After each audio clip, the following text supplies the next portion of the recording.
Episode की शुरुआत में हम देखते हैं बेवड़ा एक बार में जाता है दारू पीने के लिए और तभी बार अटेंडर बोलता है कि माफ करना लेकिन हम तुझे दारू नहीं दे सकते, तेरा पहले का उधारी भी बाकी है। इसके बाद बेवड़ा बोलता है तुझे पैसे चाहिए ना, ये ले।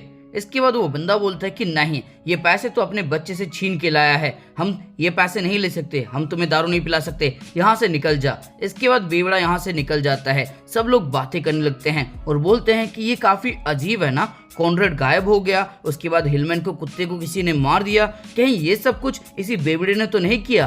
तब दूसरा बंदा बोलता है कि नहीं, ऐसा नहीं हो सकता, इसके अंदर इतना दम नहीं है, ये किसी को गोली नहीं मार सकता। इसके बाद बाकी सब बोलने लगते हैं हाँ बिल्कुल सही, वो सिर्फ एक डरपोक बेवकूफ बेवड़ा है। इसके बाद हम एक पुलिस वाले को देखते हैं जो जंगल के अंदर कॉनरेड को ढूंढने की कोशिश कर रहा होता है और बोलता है कि इस बारिश में हम कैसे ये सब कर सकते हैं मार्केल, चलो ये सब बंद करते हैं, इस बारिश में काम करना मुश्किल है मार्केल। लेकिन मार्केल जवाब नहीं देता। तभी ये कॉनरेड की डेथ बॉडी को देखता है, ये बहुत ज्यादा घबरा जाता है और मार्केल का नाम बार बार पुकारने लगता है और तेजी से भागने लगता है। तभी ये देखता है मार्केल की डेथ बॉडी को, जिसको देख के ये घबरा जाता है और ये तुरंत पुलिस स्टेशन को कॉल करने के लिए अपना वॉकी टॉकी निकालता है और कॉल करता है, लेकिन कोई रेस्पॉन्स नहीं देता और तभी इसको भी एक गोली लग जाती है। इसके पास एक बंदा आता है और बोलता है कि अब मैं तेरी बंदूक भी छीन लूंगा। इसके बाद हम बेवड़े को देखते हैं जो आगे बढ़ रहा होता है, ये अपनी बंदूक को देखता है और इसे लोगों के ताने याद आते हैं। इसे याद आता है कि कैसे लोग इसकी बेइज्जती करते हैं, कोई भी इसकी इज्जत नहीं करता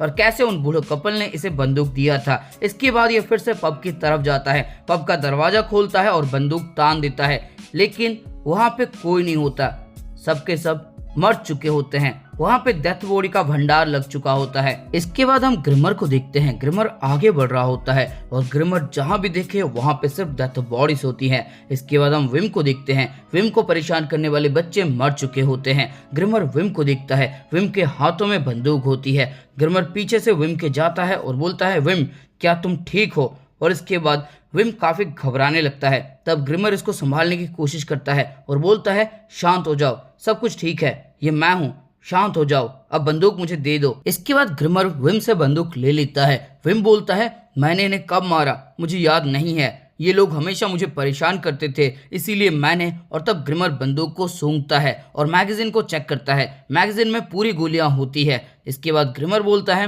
विम तुमने इन्हें नहीं मारा। इसके बाद विम को ये गले लगा लेता है और बोलता है विम घबराओ मत, सब कुछ ठीक है, शांत हो जाओ, डरो मत, ये सब कुछ तुमने नहीं किया, सब ठीक हो जाएगा, बताओ ये बंदूक तुम्हें किससे मिली। इसके बाद हम देखते हैं एक पुलिस वाला वॉस्ट होटल के अंदर पहुंच जाता है और इसी को गोली मारी गई थी। ये पुलिस स्टेशन को कॉल करने के लिए बोलता है, लुंगे बोलते हैं फोन काम नहीं कर रहा। तब ये पुलिस वाला बोलता है कि उन्होंने मेरी गन छीन ली। लुंगे बोलते हैं क्या ये कोई लोकल इंसान है, क्या तुम उसे जानते हो। इसके बाद ये बंदा बोलता है कि नहीं ये कोई बाहर का है, मैंने उसे कभी नहीं देखा। इसके बाद दद्दू बोलते हैं पहले हमें इसका ट्रीटमेंट करना होगा। तब लुंगे उन बूढ़े कपल के पास जाते हैं और बोलते हैं ये तुम्हारे ही दोस्त है ना। बूढ़ा बोलता है कि ये तुम कैसी बातें कर रहे हो। लुंगे बोलते हैं बताओ तुम कितने लोग हो। ये बूढ़ा बोलता है कि आखिरकार तुम कहना क्या चाहते हो। और तब यहाँ पे ग्रिमर पहुंच जाता है और बोलता है लगता है शहर के अंदर कुछ बंदूक बांटे गए हैं, उन्होंने तो इस बच्चे को भी एक बंदूक दिया था। इसके बाद दद्दू बोलते हैं विम कहीं तुमने। इसके बाद ग्रिमर बोलता है तुम कवाड़ नहीं हो, उनकी बातों पे ध्यान मत दो, तुम दुनिया में किसी वजह से आए हो, यही कह के तुमने विम को मोटिवेट किया था ना। इसने किसी को गोली नहीं मारा, सारे बुलेट बंदूक के अंदर हैं, तुमने अच्छा सिखाया था उसे, उसने तुम्हारी बातें सुनी।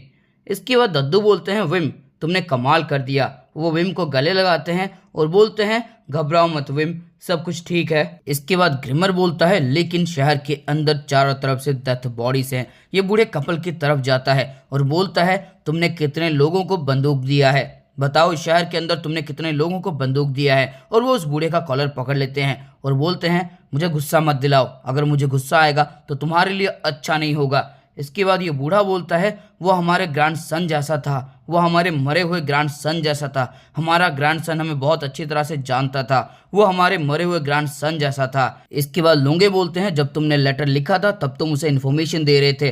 ग्रिमर बोलता है वो कौन है। इसके बाद दद्दू बोलते हैं वो जो भी हो शायद वो मेरे पीछे है। इसके बाद ग्रिमर बोलते हैं हाँ बिल्कुल सही मिस्टर पॉपे।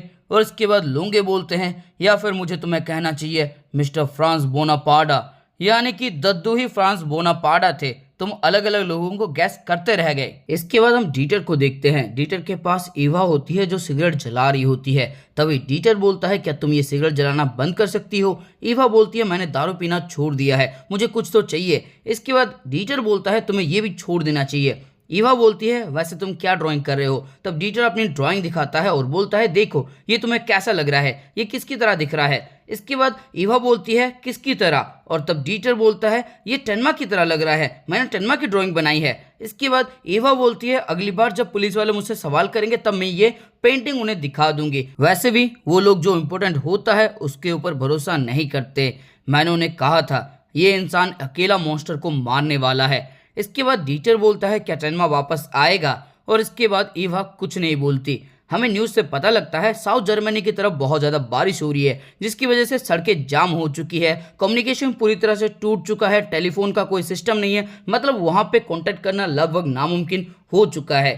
और साउथ जर्मनी के अंदर रोहेनहाइम है, तो तुम लगा लो अंदाजा क्या होने वाला है। इसके बाद शूबर्ट बोलते हैं 3 दिन पहले हमें एक ईमेल मिला था गिलन और मैंने डिसाइड किया है कि तुम्हें ये देखना चाहिए। इसके बाद ये नीना को ईमेल दिखाते हैं जहाँ पे लिखा होता है मैं तुम्हारा इंतजार कर रहा हूँ रोहेनहाइम में। इसके बाद नीना बोलती है ये योहान का है। तब डॉक्टर गिलन बोलते हैं तुम्हें भी ऐसा ही लगता है, तुमने कहा था कि योहान परफेक्ट सुसाइड करने वाला है, बहुत सारे लोग मरने वाले हैं। इसके बाद रिचवेन बोलते हैं साउथ जर्मनी के अंदर रोहेनहाइम नाम से एक जगह है, शायद टेनमा भी वहां पे गया है। इसके बाद नीना बोलती है प्लीज मुझे वहां पे जाने दो, मुझे वहां पे जाना होगा। इसके बाद सीन शिफ्ट होता है, हम फ्रांस बोनापार्टा को देखते हैं और तब लूंगे बोलते हैं ये काफ़ी अजीब फीलिंग है फ्रांस बोनापार्टा। पहले मुझे लगा था कि ये एक इंसान की इमेजिनेशन है, मुझे लगा था कि ये तुम्हारी पिक्चर बुक का कोई कैरेक्टर है। मैंने बहुत सालों तक ऑब्जेक्टिव डाटा को कलेक्ट किया ताकि मैं इस केस को सॉल्व कर पाऊँ, लेकिन इस बार मैंने सब कुछ इग्नोर किया और मैंने उसकी इमेजिनेशन को फॉलो किया। पहले तो मैंने मजे मजे में क्लू को जोड़ा, उसके बाद मैं एक ऐसे इंसान से मिला जो रेड रोज मेंशन में बार बार जाता आता रहता था, वो तुम्हारा बेटा था। ये पोस्ट कार्ड तुमने उसे भेजा था और तुमने इसके ऊपर सिग्नेचर किया था केपी, जो कि तुम्हारा असली नाम है क्लाउस पोपे। जब मैंने इस जगह को ढूंढ लिया तब मैंने तुम्हें भी ढूंढ लिया। मुझे काफ़ी अजीब लगा, मुझे ऐसा लगा जैसे तुम्हारे पिक्चर बुक से एक कैरेक्टर अचानक से असली दुनिया में आ गया हो, लेकिन यही सच्चाई है। इसके बाद ग्रिमर बोलता है जब मैं अपना रिसर्च कर रहा था तब मुझे चेक रिपब्लिक रिफ्यूजी का बहुत सारे नाम मिले, उसके अंदर तुम्हारा नाम भी था, यानी कि तुम बर्लिन वॉल टूटने से पहले ही वहां से भाग गए थे। तुम किससे भाग रहे थे? क्या मुझ जैसे किसी इंसान से तुम भाग रहे थे?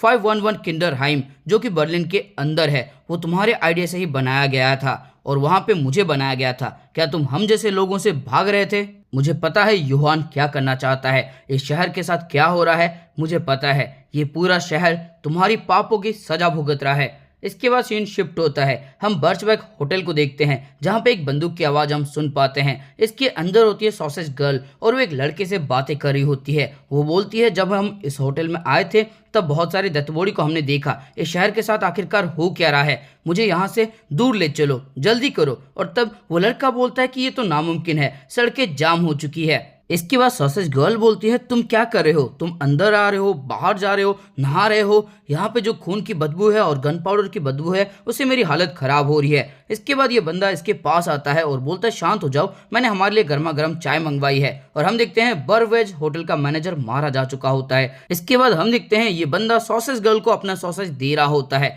और बोलता है बारिश खत्म होने के बाद ये सब कुछ गायब हो जाएगा। इसके बाद सॉसेज गर्ल बोलती है क्या गायब हो जाएगा, और ये बंदा बोलता है सारी मेमोरीज, और ये बंदा नहीं रोबोट होता है। इसके बाद सीन शिफ्ट होता है, रिचवेन बोलते हैं हम तुम्हें वहां पे जाने देंगे लेकिन हमारी कुछ कंडीशन है। पहली कंडीशन ये है कि रूडी तुम्हारे साथ जाएंगे और दूसरी कंडीशन ये है कि तुम बंदूक नहीं ले जा सकती। इसके बाद नीना बोलती है ठीक है मुझे बंदूक की जरूरत नहीं है, मैं तैयार होने के लिए जा रही हूँ, लेकिन जैसा मैंने कहा है बिल्कुल वैसा ही करना। डीटर, ईवा, डॉक्टर रिचवेन, मिस्टर शूवर्ट, कार्ल और लोटे, तुम सबके सब कहीं पे जाके छुप जाना, योहान शायद अपनी सारी मेमोरीज को खत्म करना चाहता है। इसके बाद हम देखते हैं नीना डीटर को छुप छुप के देख रही होती है। तो अभी डॉक्टर रिचवेन बोलते हैं नीना अब बस करो वरना डीटर तुम्हें देख लेगा। इसके बाद नीना वापस आ जाती है। नीना बोलती है आपके साथ जो मेरी मेमोरीज है, आपके साथ जो मैंने समय बिताया था, डीटर के साथ जो मेरी मेमोरीज है, फोर्टनर की मेमोरीज और डॉक्टर टेनमा की मेमोरीज, ऐसी बहुत सारी मेमोरीज है जिन्हें मैं खोना नहीं चाहती। इसके बाद रिचवेन बोलते हैं लेकिन योहान वो सब चाहता है, योहान की मेमोरीज इंपॉर्टेंट है। इसके बाद नीना बोलती है हाँ मैं ये सब खोना नहीं चाहती। इसके बाद हम टेनमा को देखते हैं जो जंगलों को फाड़ के एकदम टार्जन की तरह आगे बढ़ रहा होता है और आगे बढ़ते वक्त वो एक पुलिस वाले की डेथ बॉडी देखता है। उसकी बॉडी को चेक करता है और पता लगता है कि इसकी बंदूक तो किसी ने छीन ली है। तभी यहाँ से एक बंदा आ जाता है। टेनमा अपनी बंदूक उठाता है और बोलता है कि हिलना मत, लेकिन वो बंदा वहीं पे गिर जाता है। टेनमा उसके पास जाता है। वो बंदा बोलता है प्लीज टाउन को बचा लो, इस शहर को बचा लो। इसके बाद टेनमा बोलते हैं तुम्हें किसने गोली मारी? ये बंदा बोलता है शहर के चारों तरफ गोलियां चल रही है, कुछ लोग बंदूक के साथ आए, उन्होंने बंदूक को इस शहर के अंदर बांट दिया और उसके बाद लोग पगला गए, लोग एक दूसरे को गोली मारने लगे। तुम्हें यहाँ से जाना होगा, तुम्हें उनकी मदद करनी होगी, लोगों की मदद करो, कम से कम बच्चों को बचा लो। इसके बाद हम लोंगे को देखते हैं। लोंगे बोलते हैं पहली बार मैंने योहान का नाम 1995 में एक ब्रेन सर्जन के स्टेटमेंट से सुना था, वो थे डॉक्टर टेनमा। इसके बाद ग्रिमर बोलते हैं तो तुम मानते हो कि तुम्हारी थ्योरी गलत थी? और इसके बाद लोंगे बोलते हैं नहीं, मेरे हिसाब से टेनमा अभी भी एक सस्पेक्ट है और योहान एक इमेजिनरी इंसान है। एक इमेजिनरी इंसान, एक जीता जागता इंसान कैसे इमेजिनरी बन सकता है? जब मैं छुट्टियों में था तब ये सवाल मेरे दिमाग के अंदर बार बार आया, लेकिन इसका जवाब बहुत ज़्यादा आसान है। तुम्हें जितने लोग जानते हैं उन सबको मार दो, जो भी उन्हें जानता है उन सबको मरना पड़ेगा, बिल्कुल तुम्हारी बुक की एंडिंग की तरह। है ना फ्रांस बोनापार्टा? आखिर में उसके पास एक नाम है, लेकिन उस नाम से उसे पुकारने वाला कोई नहीं है। ये एक शर्म की बात है क्योंकि योहान सच में बहुत बढ़िया नाम है। इसके बाद ग्रिमर बोलता है अगर मैं योहान होता तो शायद मैं भी यही करता, क्योंकि मैं भी एक इमेजिनरी इंसान हूँ। मेरा नाम मिस्टर न्यूमैन नहीं है, ना ही मेरा नाम वुल्फगैंग ग्रिमर है। मैं कोई नहीं हूँ, मैं इस दुनिया में एग्जिस्ट ही नहीं करता, इसलिए मुझे भी गायब हो जाना चाहिए और मेरे साथ उन्हें भी गायब हो जाना चाहिए जिनका नाम और मेमोरीज उनसे छीन लिया गया है। इसके बाद फ्रांस बोनापार्टा बोलता है मैं यहाँ पे उसका इंतजार कर रहा था, मैं अपने गुनाहों के सजा के लिए यहाँ पे उसका इंतजार कर रहा था। मुझे मरने से डर नहीं लगता, लेकिन मेरे गुनाहों की क्या सजा है मुझे नहीं पता, लेकिन मुझे जो भी सजा मिलेगी मैं उसके लिए तैयार हूँ। इसके बाद ग्रिमर को गुस्सा आता है और वो बोलता है तुम इंतजार कर रहे थे, तुम्हें मरने से डर नहीं लगता? और वो फ्रांस बोनापार्टा का कॉलर पकड़ता है और बोलता है तुम्हें पता है तुमने कितने बड़े गुनाह किए हैं? किसी इंसान के अंदर से अच्छाई और बुराई को पहचानने की शक्ति को खत्म करना ये कितना बड़ा गुनाह है तुम्हें पता है? किसी इंसान को मॉन्स्टर बनाना कितना बड़ा गुनाह है तुम्हें पता है? खाना स्वादिष्ट होता है, लोगों को छुट्टी पे पिकनिक जाना चाहिए, जब उनका काम खत्म हो तब उन्हें बियर पी के एंजॉय करना चाहिए, जब लोगों का बच्चा मर जाता है तब उन्हें दुखी होना चाहिए। मैं तुम्हें मरने नहीं दूंगा, मैं तुम्हें शहर से बाहर ले जाऊंगा और तुमने जो गुनाह किए हैं वो तुम पूरी दुनिया के सामने कबूल करोगे। तुमने जो मॉन्स्टर बनाया है उसका असली नेचर तुम बताओगे, तब तक के लिए मैं तुम्हें जिंदा रखूंगा। इसके बाद लुंगे उन बूढ़े कपल के पास जाते हैं और बोलते हैं योहान कहाँ पे है? ये बूढ़ा बोलता है कि हमें नहीं पता। लुंगे बोलते हैं इसके पीछे कोई ना कोई मेन कैरेक्टर तो होगा, वो कहाँ पे है? इसके बाद ये बूढ़े बोलते हैं हमें नहीं पता और तब लुंगे अपनी बंदूक निकालते हैं, इनके ऊपर तान देते हैं। इसके बाद सीन शिफ्ट होता है, हम टेनमा को देखते हैं। टेनमा को एक गोली की आवाज़ सुनाई देती है और ये देखता है एक बच्चा भाग रहा होता है। इसके बाद टेनमा उस बच्चे को फॉलो करता है और एक रूम के पास जाता है और बोलता है घबराओ मत, मेरे पास कुछ नहीं है, मैं तुम्हारी मदद के लिए आया हूँ। इसके बाद ये दरवाज़ा खोलता है। दरवाज़ा खोलते ही इसे पता लगता है कि यहाँ पे बहुत सारे छोटे छोटे बच्चे हैं। टेनमा बोलता है घबराओ मत, मैं तुम्हारी मदद के लिए आया हूँ, मैं तुम सबको यहाँ से बाहर ले जाऊंगा, ये जगह सेफ नहीं है। इसके बाद ये सब रोने लगते हैं। तब टेनमा बोलते हैं रोना बंद करो, मैं तुम्हें रोड तक ले जाऊंगा, तुम भाग सकते हो, है ना? इसके बाद हम दिखते हैं भस्ट एक होटल का सीन, जहाँ पे वो बूढ़ा बता देता है कि बर्जबेक होटल के अंदर एक बंदा है जो सारे ऑर्डर्स दे रहा है। इसके बाद लुंगे बोलते हैं ठीक है, लेकिन मेरे पास सिर्फ एक ही बंदूक है। इसके बाद यहाँ पे हेनिंग और फ्रांका आते हैं। हेनिंग बोलता है हमें माफ़ करना, हमारी गलती ये थी कि हमने बस एक लॉटरी जीती थी, जब हमने कॉनरेड की डेथ बॉडी पहले देखी थी तब हमें बता देना चाहिए था। इसके बाद ये अपने सारे बंदूक दिखाता है। तब ग्रिमर बोलता है ये सब तुमने खरीदा? और तब हेनिंग बोलता है हाँ, लेकिन हमने किसी को नहीं मारा है, मैं कसम खा के कहता हूँ हमने किसी को नहीं मारा। इसके बाद ग्रिमर एक बंदूक ले लेता है और लुंगे एक मार्कमैन्स राइफल ले लेते हैं और बोलते हैं तुम इस होटल को बचाओ। इसके बाद ग्रिमर बोलते हैं तुम क्या करने वाले हो, सबके पास यहाँ पे बंदूक है। और तब लुंगे बोलते हैं मुझे पता है, मैं एक डिटेक्टिव हूँ, मैं फ़र्क बता सकता हूँ। वैसे ग्रिमर, जब ये काम खत्म होगा तो मैं तुम्हारे लिए एक बियर लेके आऊँगा। इसके बाद ग्रिमर बोलते हैं ठीक है, मैं तैयार हूँ। इसके बाद हम दिखते हैं टेनमा इन लोगों की मदद करते हैं यहाँ से भागने में, और इसी के साथ ये एपिसोड हो जाता है खत्म। तो दोस्तों इस एपिसोड के अंदर आपको कुछ भी अच्छा लगा फिर मजा आया तो इस वीडियो को लाइक कर दो, कमेंट करके कुछ भी अच्छा सा कमाल सा धांसू सा लिख देना। और अगर इसके रेगुलर एपिसोड आप रेगुलरली चाहते हैं तो इस वीडियो को अपने दोस्तों के साथ या फिर किसी एनिमे लवर के साथ शेयर कर देना। और अगर चैनल पर नए हो तो फिर चैनल को सब्सक्राइब करो और उसके बाद घंटा या फिर घंटी जो भी तुम्हें दिखेगा उसको एकदम जोरों से बजा देना, एकदम टर्न करके आवाज़ आ जानी चाहिए। और मुझे पता है 2 दिन से वीडियो अपलोड नहीं हुई थी, उसके पीछे भी कुछ रीजन है जो मैं तुम्हें नहीं बताऊंगा।